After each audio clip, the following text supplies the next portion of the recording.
Hello everyone, welcome to the UPSC aspirant Nikhil.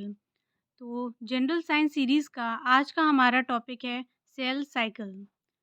Cell cycle में वैसे तो सारे इंपॉर्टेंट पॉइंट्स आप स्क्रीन पर देख सकते हैं, पर कुछ एक्स्ट्रा पॉइंट्स हैं जो मैं आपको बताऊंगी, तो आप उस पर फोकस कीजिएगा।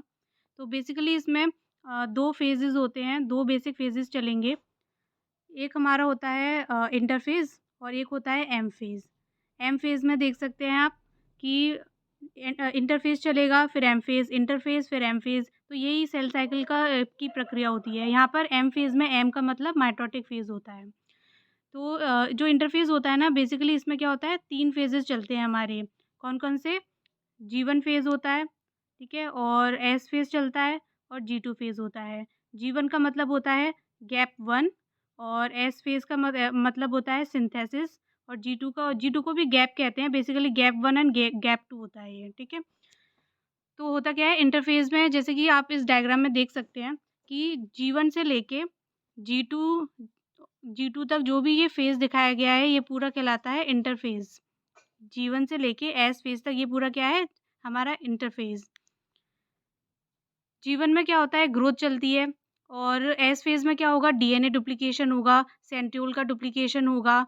जी2 में क्या होगा, जितनी भी इम्पोर्टेंट सेल ऑर्गेनेलीज़ हैं हमारी, जो कि मैं आपको पहले बता चुकी हूँ, जैसे माइटोकॉन्ड्रिया वगैरह, ठीक है? उनकी यहाँ पे डुप्लीकेशन होता है, ग्रोथ होता है। बट 2 चीज़ें बस आप याद रखिएगा कि डीएनए का डुप्लीकेशन सिर्फ़ और सिर्फ़ एस फ़ेज़ में होता है, और बाकी जो ग्रोथ वगैरह है वो जी1 जी2 में चलती है, और क्रोमोसोम का जो डुप्लीकेशन है वो यहाँ पर किसी भी फ़ेज़ में नहीं होगा, इंटरफ़ेज़ में तो बिल्कुल भी नहीं होता है, ठीक है?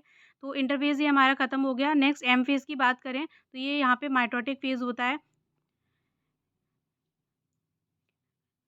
नेक्स्ट सेल डिवीज़न की अगर हम बात करें तो सेल डिवीज़न 2 टाइप के होते हैं, माइटोसिस एंड मियोसिस।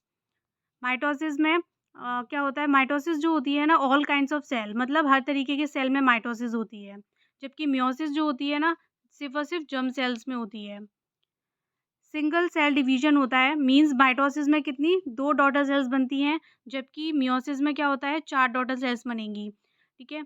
मैं आपको ऐसे डिफ़रेंस करके बता रही हूँ, तो आप ऐसे डिफ़रेंस करके याद कीजिएगा कि माइटोसिस में 2 डॉटर सेल्स बनती हैं और मियोसिस में 4 डॉटर सेल्स, क्योंकि मियोसिस 2 टाइप का होता है। पहले मियोसिस 1 चलेगी, जिसमें 2 डॉटर सेल्स बनेंगी, फिर मियोसिस 2 होगी, जिसमें फिर से 2 डॉटर सेल बनेंगी, तो टोटल कितनी हो गई, 4 डॉटर सेल्स।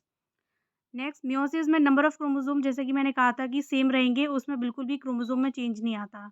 जबकि मियोसिस में नंबर ऑफ क्रोमोसोम्स कितने हो जाएँगे, हाफ़ हो जाएँगे। यहाँ पे हाफ़ इसलिए हो जाते हैं क्योंकि मियोसिस में एक फ़ेज़ आता है एनाफ़ेज़, जिसमें क्या होता है कि जो क्रोमोसोम्स हैं ना, वो आधे-आधे होके पोल पर चले जाते हैं, तो इससे क्या होता है, नंबर ऑफ क्रोमोसोम हाफ़ हो जाते हैं।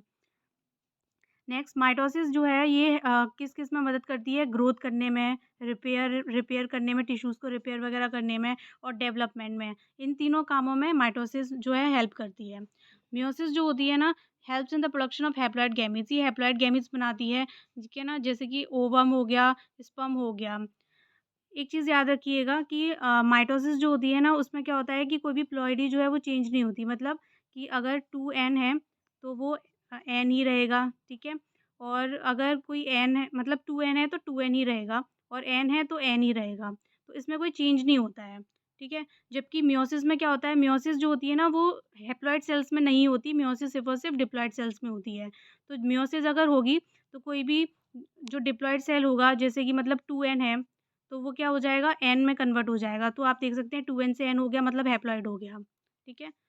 तो हमने क्या सीखा कि माइटोसिस में जो प्लॉइडी होती है वो चेंज नहीं होती, मतलब 2n है तो 2n ही रहेगी, n है तो n ही रहेगी। जबकि मियोसिस में मियोसिस सिर्फ़ और सिर्फ़ डिप्लॉइड सेल्स में होती है, और इसमें प्लॉइडी चेंज हो जाती है, तो 2n से n हो जाएगी।